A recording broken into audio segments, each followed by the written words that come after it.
Hello, my name is Abby Brown, and today I'm going to talk to you about 10 different questions that have been asked for me to answer about my child development class and my preschool buddy. So thank you for watching. Question number 1. Okay, so for the first question it is, what was the positive overall takeaway of child development class, both personally and professionally?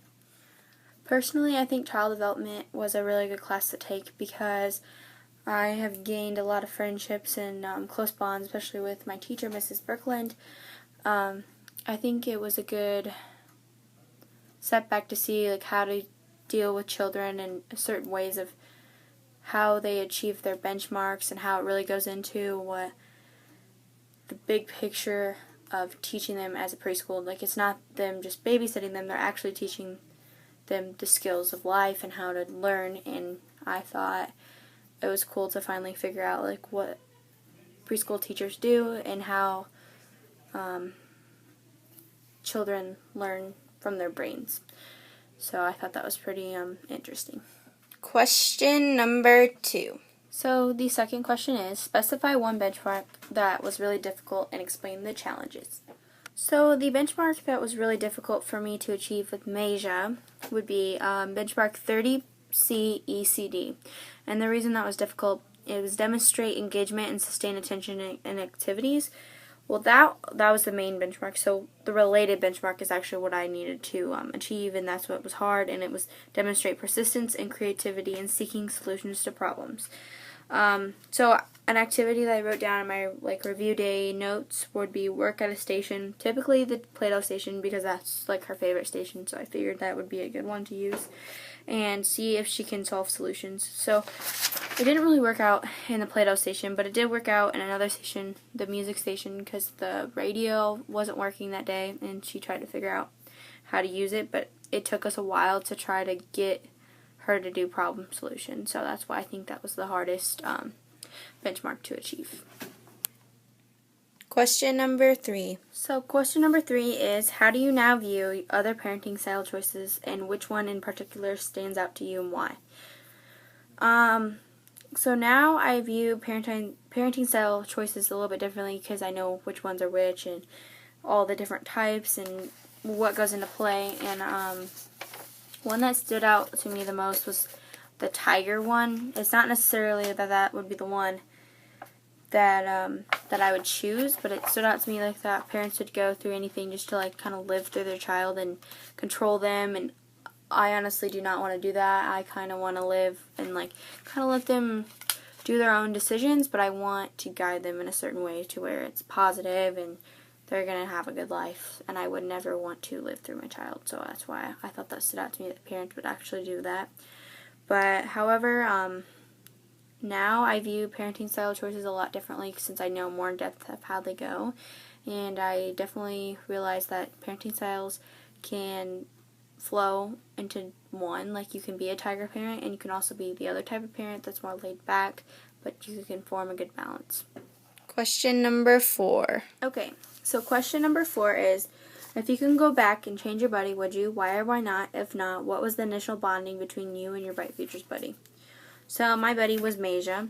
I don't think I'd go back and change my buddy because it kind of was natural, and we flowed together and we just kind of started playing with each other, so I feel like she was the one for me. The reason why, I think there was a bond, not initially, but we definitely got one after a while. When she started remembering me, that's when I was like, oh yeah, this is my buddy, and that's when I liked going down there, and I knew someone was expecting me, and I felt kind of bad when I would miss school because she wouldn't get to see me, vice versa. So I think having her as a buddy was definitely pretty good because we had a good connection. Question number 5. So question number 5 is, if you could choose a career in child care, what would it be and why? I think I would choose to be a pediatrician or a pediatric nurse in that route, because I am have a passionate outlook onto the healthcare field, hence why I'm a CNA now, and I want to be a nurse, and eventually I do want to be in peds or obstetrics, so I think that would definitely be the child care route I would take. I do like the preschool route and the nanny route or something like that, but I want to be in healthcare, so I think that would be the best fit for me. Question number 6. So question number 6 is, what was the overall takeaway working with the Bright Future case study children? My overall takeaway was that I can take better notes now with observing certain case studies or anything that I would do in nursing school. I think it's cool to study minds and see if we can achieve and help these kids and help Miss Harris. It was really nice to help her and feel like we're doing something to help her instead of having her do all the work. I thought it was a really good experience. Question number 7. Okay, so question number 7 is, how do you think you've helped your buddy in a way someone else could not have? I think I helped my buddy in a way by teaching her the certain benchmarks and certain manners and rules of the one-on-one, because it gives it a better example. They listen to you better. They will remember you and look up to you, so I think that's a better route to take to teach somebody one-on-one, like, especially at that young of an age. Question number 8. Okay, so question number 8 is, how do children shape their own development and their knowledge? I think they shape their own development by doing it on their own and kind of personalizing it and learning it a different way than someone else would. So I feel like it makes it easier for them to do one-on-one, kind of like I said in the last question. Question number 9. Okay, so question number 9 is, how does children's self-esteem change in middle childhood? What things influence our self-esteem? So children's self-esteem change in like middle school or so because people are more insecure and mean and bully, so like obviously you're not going to all be friends, so that's why your self-esteem changes a little bit. And what things influence our self-esteem now are materialistic things, I feel like, play a big role, and how people treat you and basically how people portray themselves kind of turn into your self-esteem. You really just got to learn to love yourself, love your body, love your personality, love everything about yourself until you're really going to have 100% full self-esteem.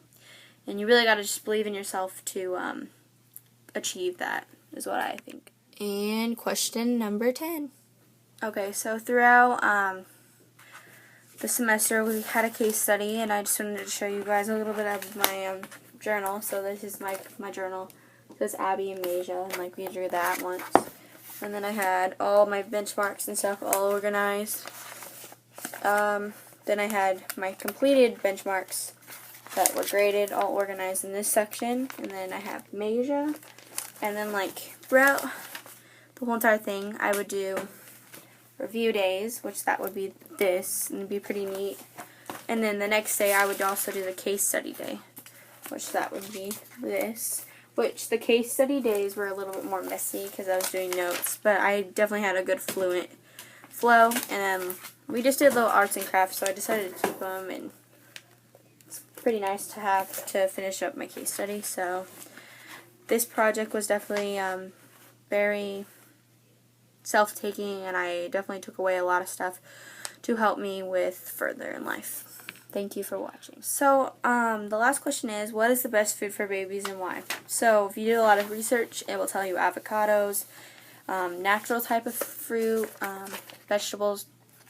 But people have been debating on what is good for a newborn baby. Is it fully breast milk or is it formula? And there's always been a stigma against that, and there's different parties that like favor one side, favor the other, or with both. But if your breasts are not producing enough milk for your child, you should probably go on formula. So basically, just anything healthy related is probably best food for babies.